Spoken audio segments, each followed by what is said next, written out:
Thank you. For the record, I said you should keep Sadler on stage because he's much smarter than I am on sea power issues. But I'm honored to be with you here today. I have to say, though, given my previous criticism of integrated deterrence, I had to do a bit of a double take when I first received the invite. And now that I'm here, I feel a bit like a Packer fan on game day at a Bears bar. I will try to avoid a bar fight, but I do want to elaborate on my concerns with integrated deterrence and hopefully spark some discussion for later in the day. Quick side note, speaking of the Packers, even in an otherwise dark season, it is gratifying to know that Aaron Rodgers still owns the Bears. So, okay, integrated deterrence. As Secretary Austin has described it, integrated deterrence means using every military and non-military tool in our toolbox in lockstep with our allies and partners. Integrated deterrence, and I'm quoting here, is about using existing capabilities and building new ones and deploying them all in new and networked ways. So in other words, integrated deterrence is about better leveraging non-military elements of national power, allies, and new technologies to strengthen or at least maintain deterrence. So while these may not be new or earth-shattering ideas, there's nothing inherently objectionable about that. In fact, in a little bit, I will talk about a few things I think we could actually integrate into deterrence. But for now, let's look at integrated deterrence as it currently exists. Secretary Austin has been explicit that the Pentagon should play an ancillary and not primary role under integrated deterrence. As he put it, the Department of Defense is here to help support the Department of State. Assistant Secretary of Defense Mark Harlan has further emphasized that under integrated deterrence, the Pentagon is knit closely with the rest of government. The problem in my mind is that while the Pentagon is talking about doing less under integrated deterrence, the rest of the interagency is not talking about doing more. If you examine the strategic plans released by the Department of State, Treasury, and Commerce, the term integrated deterrence is nowhere to be found. And in fact, if you search around non-defense agency websites, except for one or two passing mentions from Secretary of State Anthony Blinken, you will not find a non-defense U.S. government official talking about their agency's responsibilities under integrated deterrence. And the clearest example of this disconnect comes from the recently released National Security Strategy. So if you had a truly whole-of-government strategic approach, that would start at the interagency or at the national security strategy, in this case, at that level, and then it would filter down to specific cabinet departments, right? Yet this is precisely the opposite of how integrated deterrence was rolled out by the Pentagon, a full year and a half before the publication of the National Security Strategy. And integrated deterrence is mentioned 5 times across the NSS's 48 pages. And tellingly, in each instance, it appears under the strategy's defense pillar, not as part of an overarching whole-of-government framework. In fact, the strategy's only extended treatment of the concept comes in the form of an awkwardly pasted call-out box, which, to be fair, does pay lip service to leveraging the full array of American advantages, including diplomatic, intelligence, and economic tools. But the proof is in the pudding. Outside of the call-out box, the NSS includes nothing about how the rest of the interagency will contribute to integrated deterrence. So intentional or not, the NSS confirms what I have long suspected. Integrated deterrence is in the military's rucksack, but it's not on the radar at all for the rest of the interagency. All of this then raises an obvious question. What explains the disconnect between the DoD's emphasis on integrated deterrence and the rest of the interagency's seeming indifference to the concept?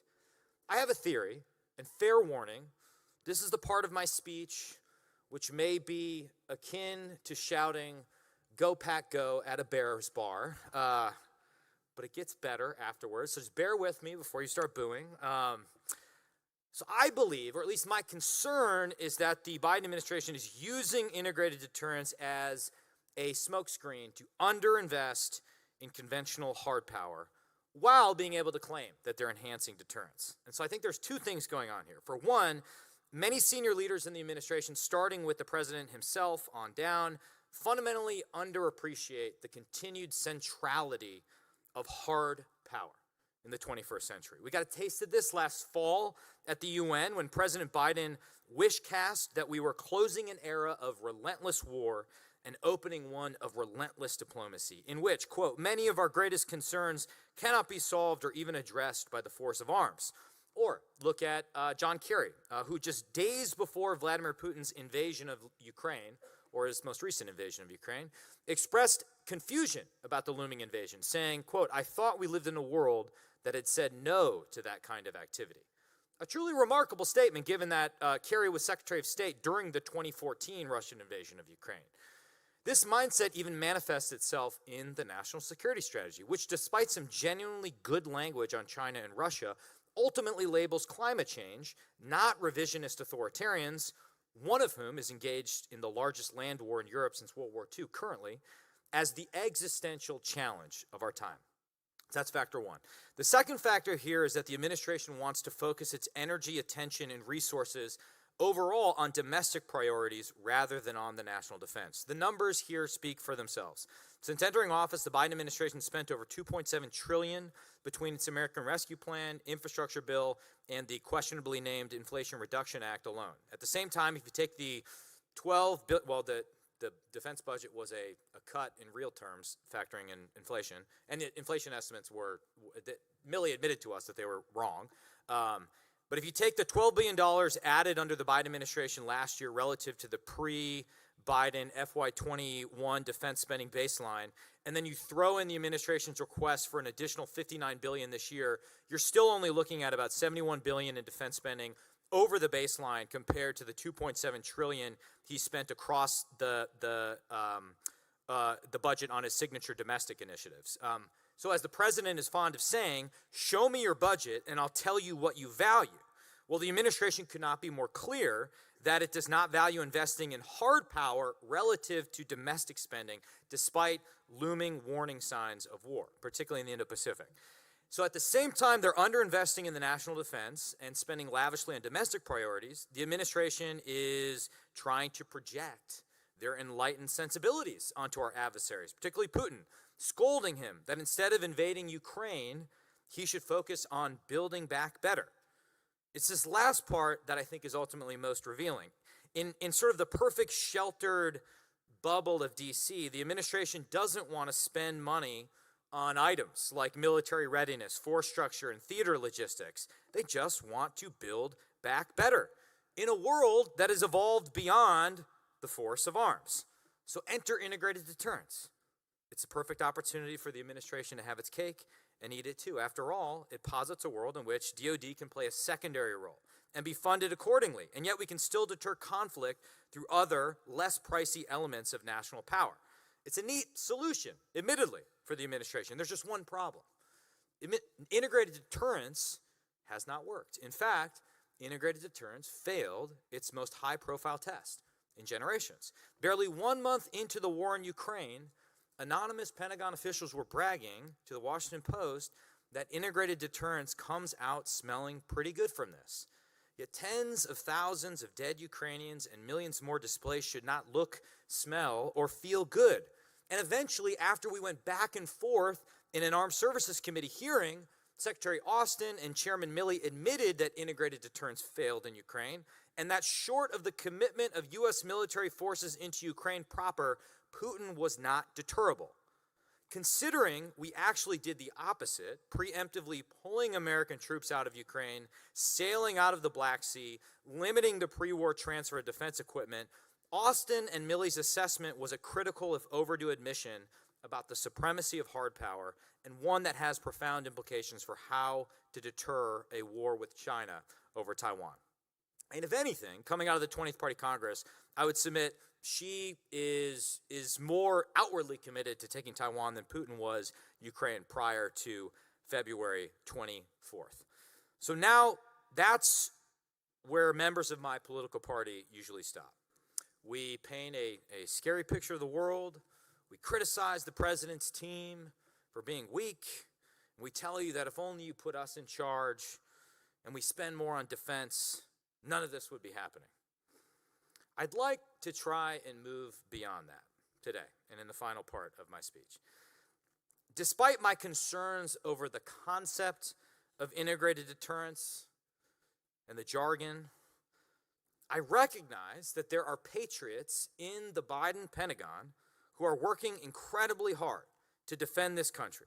Moreover, I want this country to be strong, and I believe we are strongest when our foreign policy is built on a bipartisan foundation. I believe that helps deterrence. And in light of that, and since I sincerely appreciate the invite and the spirit of this conference, I'd like to suggest 3 areas where I think we can usefully integrate things into deterrence. 3 areas where I sincerely would like to work with this administration as we're entering divided government and we'll have control of the House. First, in fact, I'm looking forward to integrating a committee gavel into my deterrence in the House, so that's going to be a useful change. First, now that we're no longer bound by the INF Treaty, we need to integrate diplomacy to surge long-range conventional precision fires in 3 concentric rings and 1 bullseye across the Pacific.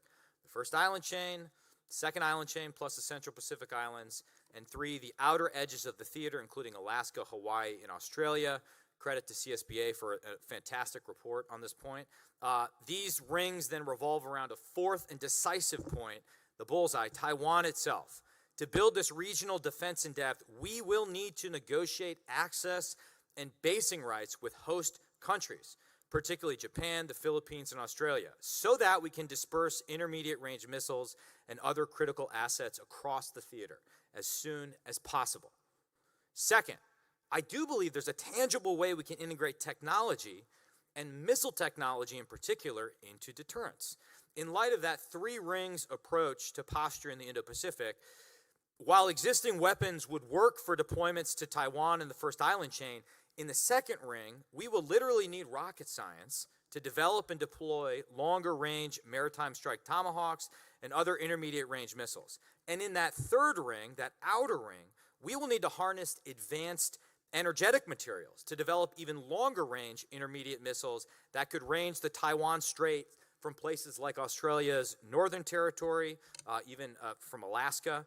And here, there's promising technological partnerships like AUKUS that could be decisive, complementing the crown jewel of nuclear submarine technology sharing with a more near-term joint development of long-range strike capabilities. By working with our allies to develop new and longer-range missiles, we can both better defend Australia and help us construct the capabilities we need to destroy PLA ships and amphibious landing craft at port, in the Strait, and on Taiwan's beaches. Third and finally, while we must avoid the temptation to believe that other elements of national power could serve as a substitute for the cold logic of hard power, we do need to integrate economic warfare into our plan to impose costs on the Chinese Communist Party. Think back to the first Russian invasion of Ukraine in 2014. The Obama administration then was forced to improvise a sanctions regime against Putin over the course of 48 hours. For maximum effect, to say nothing of international buy-in, sanctions, export controls, and the like should be coordinated and socialized ahead of time. Consequently, we need to integrate Treasury, Commerce, the SEC, and other instruments, not the SEC for your football fans. We should disintegrate the SEC, as far as I'm concerned. The SEC, other instruments of economic power into the Pentagon's Taiwan war games, so that we aren't simply rehearsing our military response, but building out that muscle memory across the interagency. And in that way, Xi must fully understand that he faces not only the full might of the U.S. military, but the full weight of our tremendous economic power if he decides to try and take Taiwan by force. So, in conclusion, as a member of the loyal opposition, I will continue to critique integrated deterrence and other buzzwords that I believe cloud our thinking and sap our sense of urgency. But make no mistake, my criticism stems not from partisanship, but from a genuine desire to see deterrence hold where it matters the most. And I stand ready to work with my colleagues in the administration on the central challenge of our time, and perhaps the greatest challenge our nation has faced in recent years, which is ensuring that Taiwan does not share in Ukraine's fate in the near term, while positioning the country we all love to win this new Cold War with Communist China over the long term. In fact, 3 times in the 20th century, our forefathers rose to the occasion during moments of extreme peril. Now it is our turn. And I'm confident that with your help and with the decisive action that we need to reverse course before it's too late, we can prove that we are worthy of that inheritance and up to the challenge. So thank you. I appreciate it, and I'm happy to answer any questions that you have.